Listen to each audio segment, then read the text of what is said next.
Can you please repeat the question, Shailaja ji? Yes, sir. When while kids having their food, we generally play this Medha Sukta without knowing the correct reason. So I just wanted to know the reason behind that. Wonderful question, Shailaja ji. So first of all, let's understand what is that we are doing during the partaking of food. What is food? Food is something that nourishes us. I am consuming something that the Mother Earth has given, and that is going inside, and that is the need is to nourish this body. So the physical food that I'm putting into my mouth is to nourish this body. So you are very well aware, when you look at food and you are completely engaged, you're seeing the food, you're smelling the food, all your senses are involved. You feel all the juices from the mouth and everything ready when you're completely involved. Whereas, if imagine, you're eating food by looking at the TV, your eyes are seeing the picture coming in the TV, your mind is involved with the picture coming in the TV, but your mouth is mechanically taking the food and it is going inside. So we need to understand what is food here, really. Food is fundamentally information that you are feeding inside. So what information now goes when you are looking at TV and eating food? Whatever the picture that is coming in the TV. Usually what comes in the TV? Rape, murder, deceiving, killing, they were wrong, they were right. All the so-called muck of the world is what is the information coming in the TV. So when you consume that food, so this food that you're consuming is a very sacred act. When this food goes inside, it gets digested and it becomes part of your body.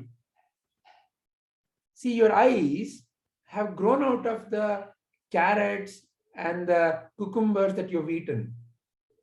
So each of the food is nothing but information that goes into the cellular level.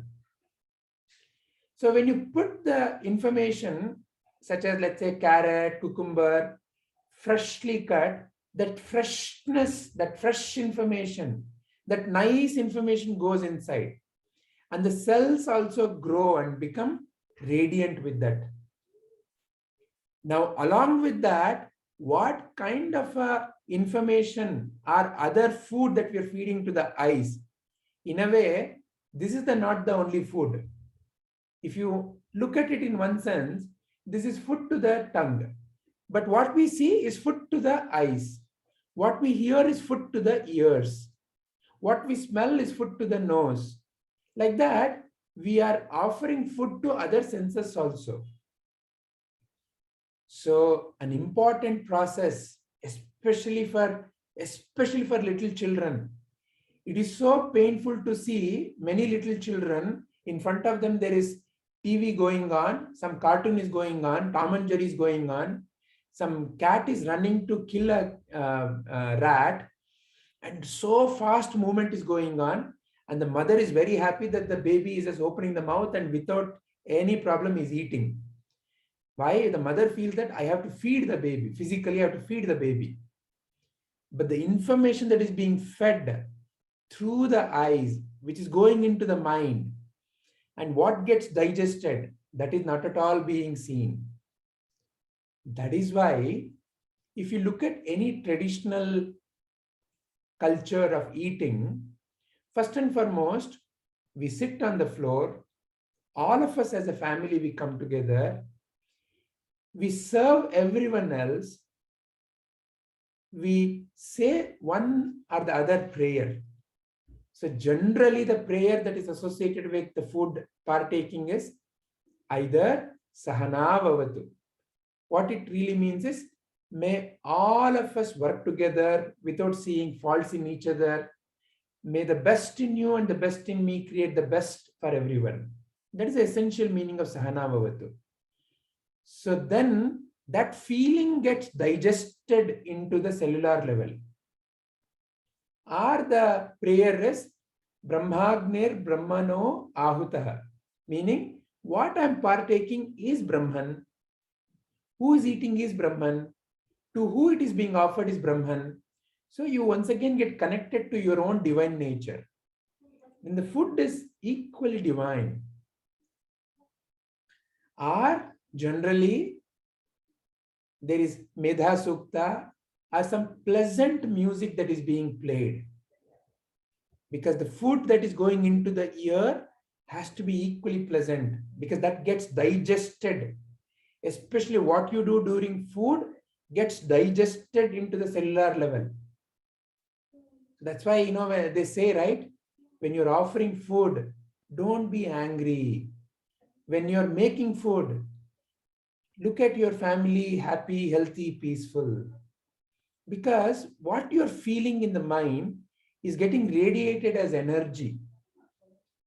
There is a fantastic experiment done on water memory by a Japanese scientist.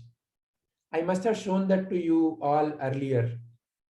So this Japanese scientist exposed the water to different kinds of vibrations.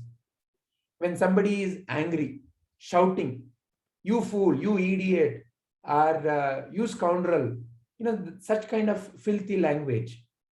He exposed water to such feelings, and he took microscopic picture of water.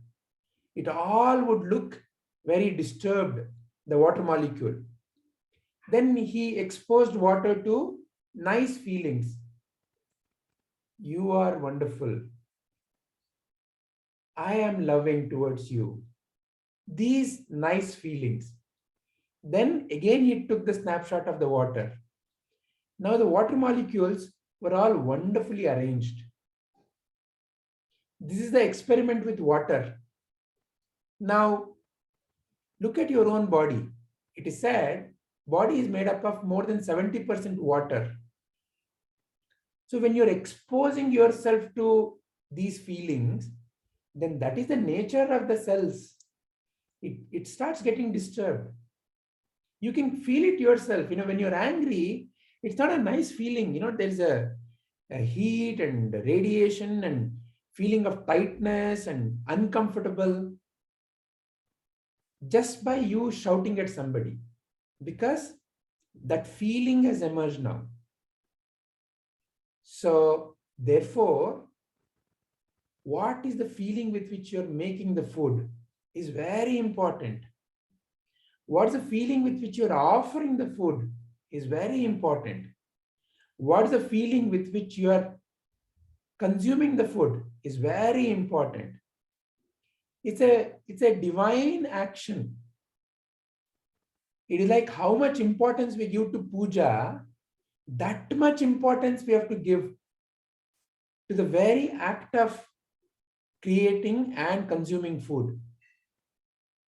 That is why playing a bhajan, playing something like Medha Sukta, all these things, because these act at a vibration level.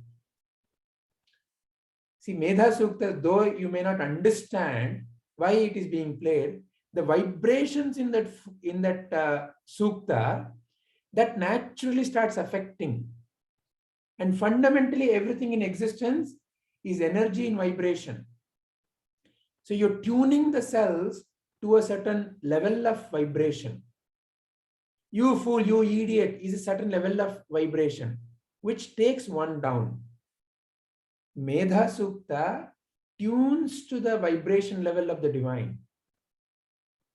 So therefore, such practices are to bring about that kind of a deep transformation. So it's extremely important what we do, how we do, and where we do the consumption of the food. Is this all making sense, Shailaja ji? Yes, sir. Very well explained. All Thank you right. so much. Yeah. Thank you, Shailaja ji.